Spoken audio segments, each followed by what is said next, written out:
మన రూపాయి చిహ్నం అంటే అందరికీ తెలుసు, కానీ తమిళనాడు ప్రభుత్వం ఇటీవల తమ రాష్ట్రంలో కొత్త రూపాయి చిహ్నాన్ని ప్రవేశపెట్టిందన్న వార్త దేశవ్యాప్తంగా చర్చనీయాంశమైంది.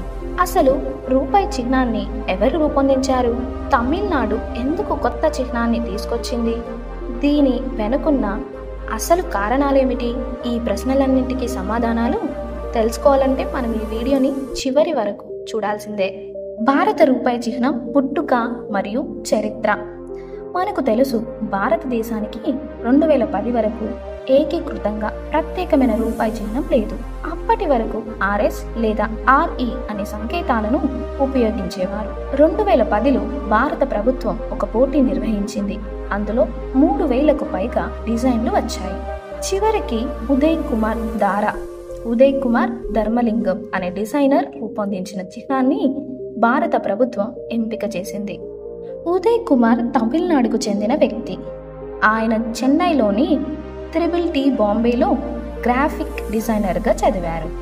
ఆయన రూపొందించిన రూపాయి చిహ్నంలో దేవనాగరి రా అక్షరం, లాటిన్ R అక్షరం కలిపి రూపొందించబడింది. పై భాగంలో ఉన్న 2 గీతాలు భారతదేశ జాతీయ పతాకంలోని త్రివర్ణాన్ని అలాగే ఆర్థిక స్థిరత్వాన్ని సూచిస్తాయి. ఇది భారతదేశం యొక్క ఆర్థిక వ్యవస్థను గ్లోబల్ స్థాయిలో ప్రత్యేకంగా నిలిపేందుకు రూపొందించబడింది. ఇంతకీ తమిళనాడు ప్రభుత్వం ఎందుకు చిహ్నాన్ని మార్చింది? తమిళనాడు ప్రభుత్వం కొత్త రూపాయి చిహ్నాన్ని ప్రవేశపెట్టడం వెనుక ప్రధాన కారణం భాష గౌరవం. ప్రస్తుత రూపాయి చిహ్నంలో దేవనాగరి రా అక్షరం ఉండడం తమిళ సంస్కృతిని పట్టించుకోవడం లేదని భావన తమిళనాడు ప్రభుత్వంలో ఏర్పడింది. తమిళనాడు ప్రభుత్వం ఈ విషయాన్ని తమిళ భాషకు అన్యాయంగా భావించింది. తమిళ భాష గౌరవాన్ని కాపాడేందుకు, ప్రత్యేక గుర్తింపును పొందేందుకు కొత్త రూపాయి చిహ్నాన్ని రూపొందించాలని నిర్ణయించారు. కొత్త చిహ్నంలో తమిళ అక్షరం రాను ఉపయోగించి ప్రత్యేక డిజైన్ని రూపొందించారు. ఈ కొత్త చిహ్నం తమిళ భాష, సంస్కృతి మరియు వారసత్వాన్ని గౌరవించేలా రూపొందించబడింది. అసలు కొత్త చిహ్నంలో ఉన్న ప్రత్యేకతలు ఏమిటి? కొత్త రూపాయి చిహ్నం పూర్తిగా తమిళ అక్షరం రాపై ఆధారపడి రూపొందించబడింది. ఇది తమిళనాడు ప్రజల భాష గౌరవాన్ని ప్రతిబింబిస్తుంది. కొత్త చిహ్నం ప్రత్యేకతలు: తమిళ భాషకు గుర్తింపుగా రూపొందించబడింది. ప్రాంతీయ సంస్కృతి మరియు ఆత్మ గౌరవానికి ప్రతీకగా నిలుస్తుంది. భారత రూపాయి విలువను కోల్పోకుండా ప్రత్యేక గుర్తింపుగా రూపొందించారు. ఈ కొత్త చిహ్నంపై ప్రజల యొక్క స్పందన: తమిళనాడు ప్రజలు తమ భాష గౌరవాన్ని కాపాడే చర్యగా దీన్ని స్వాగతించారు.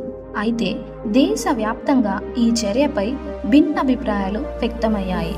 కొందరు ఇది తమిళనాడులో ప్రాంతీయతను ప్రోత్సహించడం అని అభిప్రాయపడగా, మరికొందరు ఇది భాష సంస్కృతికి గౌరవం అని పేర్కొన్నారు. ఒకే రూపాయి చిహ్నం ఉండాలని కొందరు వాదిస్తుండగా, తమిళనాడు ప్రభుత్వం మాత్రం ప్రత్యేక గుర్తింపే మా లక్ష్యం అని స్పష్టం చేసింది. దీనిపై కేంద్ర ప్రభుత్వం యొక్క స్పందన: ఇప్పటి వరకు కేంద్ర ప్రభుత్వం ఈ అంశంపై అధికారికంగా స్పందించలేదు. అయితే తమిళనాడు ప్రభుత్వం తన రాష్ట్రానికి మాత్రమే కొత్త చిహ్నాన్ని వాడతామని ప్రకటించింది. దీనిపై reserve bank of India RBI స్పందన కూడా ఆసక్తికరంగా మారే అవకాశం ఉంది. ఇంతకీ ఈ మార్పు భవిష్యత్తులో ఏమై ఉంటుంది?